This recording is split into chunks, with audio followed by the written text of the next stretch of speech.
So, ayun guys, good evening. Meron po akong ipapakilala sa inyo ngayon na isang veteranong direktor. Patikan na po siya sa ralangan ng paggawa ng mga pelikula. Tulad po ng mga action movie.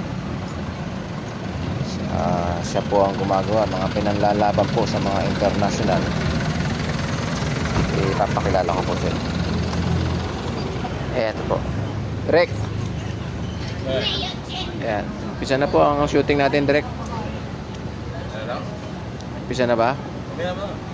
30 minutes more. Ayan po ang ating director. Kinapakasap ang mga talent na pupuntay. Ayan po ang ating director. Siya po ang gumagawa ng mga nagde-direct ng mga international movie. Direct. Yun guys. Nakilala nyo na.